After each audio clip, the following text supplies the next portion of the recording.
Läbi õpetaja rolli olen õppinud võib-olla päris mitmeid asju. See, et igas situatsioonis tuleb jääda rahulikuks ja et lolle küsimusi ei ole, peab ka oskama väga lihtsalt ja lihtsate sõnadega keerulisi asju selgitada, et ka kõik saaksid asjadest aru ja ei jääks midagi selgusetuks.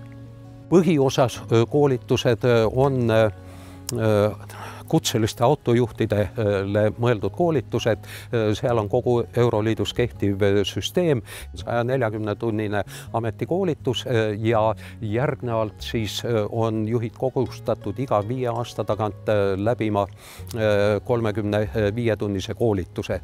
Koolitaja peab olema oluliselt targem kui koolitatavad ja teadmised peaksid olema natukene laiemad kui see kitsas valdkond, millest rääkida.